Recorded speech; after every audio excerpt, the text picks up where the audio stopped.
All right, guys, so we briefly talked about symbols back in the data types lecture, back in I think it was the second section.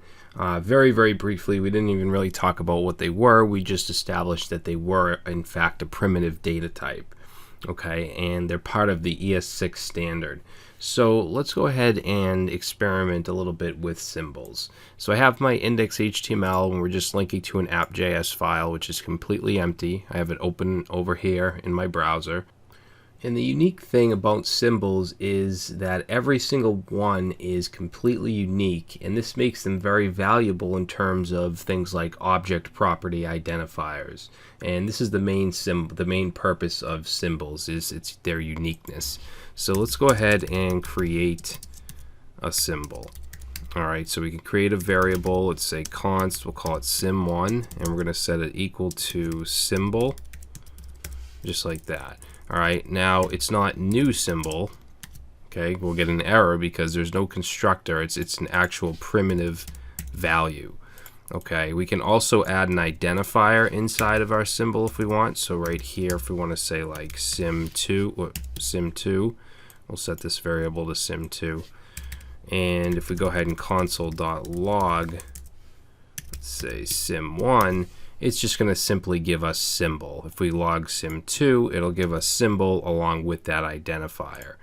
All right, now if we want to look at the type, we can say type, we can use the type of operator, and that gives us symbol. Okay, so this is this tells us that this is a primitive data value. So it doesn't return the type object or anything like that. It's a pure primitive value, which is symbol. All right, or pure primitive type.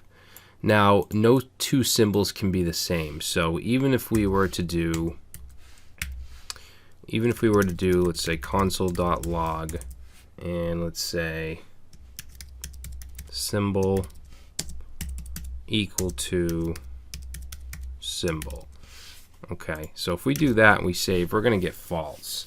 Okay, because they can never equal, they can never be the same. Even if we put the same identifier in here, we'll say 1, 2, 3, and save, still false.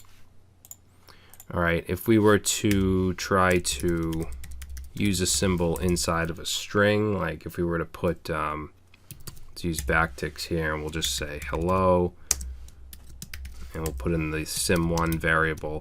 If we go ahead and run that, we're going to get cannot convert symbol value to a string, but if we wanted to, we could wrap it in the string function. Oops, I'm sorry, string should be in here. So we could go like that, and we'll get hello symbol. You could also do, if you don't want to wrap it in the string, I mean, there's not too many reasons you do this, but just to show you can, you could also do toString like that, and that'll work. All right. So now let's get into one of the main reasons for symbols, and that is unique object keys. All right. So if we were to create, let's say, key1 and set this equal to symbol, and we'll say const key2 and set that to symbol. We'll even give this one an ID of sim2. All right, and I'm just going to comment those out. All right, and then what we could do is create an object. So we'll say my obj, set that to an object, and then we can add these as keys. All right, now whenever you want to use a variable as a key, you don't want to go like this, key1 equals, and we'll say prop1, because what it's doing is it's just looking at this as a normal property. All right, if you want to use an actual variable, then you want to use the bracket syntax like this. All right, so that first one was not using this variable, it was just using key1 as a property. In this case, we're using the actual symbol as a property. All right, and if we wanted to create another one, we could do key2 and set that as prop2. All right, and if we console.log, and we'll do my obj dot, or not dot, key 1 and save, and we get prop 1.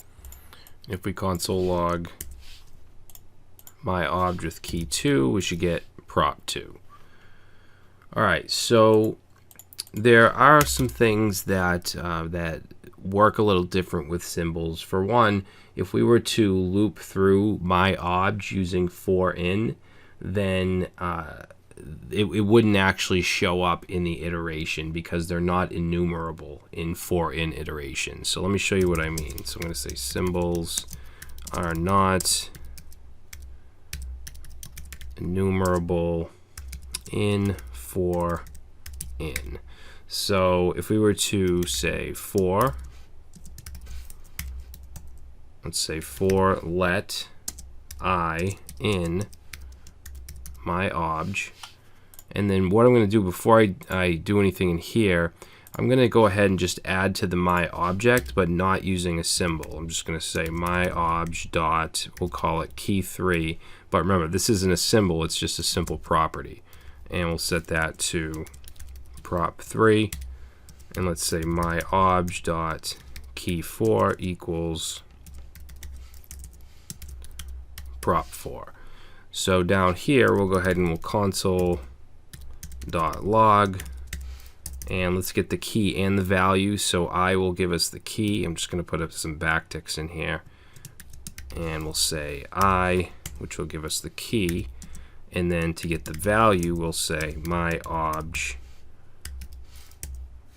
I, like that. Alright, we'll save, and actually we need to get rid of these consoles and save, and now you'll see we just get key 3 and key 4. Okay, we're looping through this the my obj, which has all of these in it, the 2 symbols and the 2 regular properties, yet only the 2 regular properties are showing up here because symbols again are not enumerable for in loops. Okay, so just remember that. Another thing is that symbols are ignored when using JSON.stringify. Alright, now JSON.stringify, what it does is it takes a JavaScript object literal and turns it into a JSON string. So let me give you an example. First of all, I'm going to put a comment here that says symbols are ignored by JSON.stringify. So we'll say console.log, and let's say JSON.stringify, and we'll go ahead and put a regular object in here. We'll just say key, and we'll set that to the string of prop. So if we save that, you'll go, I'm just gonna comment that out, you'll see that it logs it as a JSON string. Alright, now if we were to do the same thing here using a symbol as a key, so let's get rid of that, and we'll just go ahead and put in brackets and say symbol, let's say symbol, and we'll give it an ID of sim1, and we'll go ahead and save, and you'll see that it's just an empty object. Okay, so it doesn't actually parse as this one did.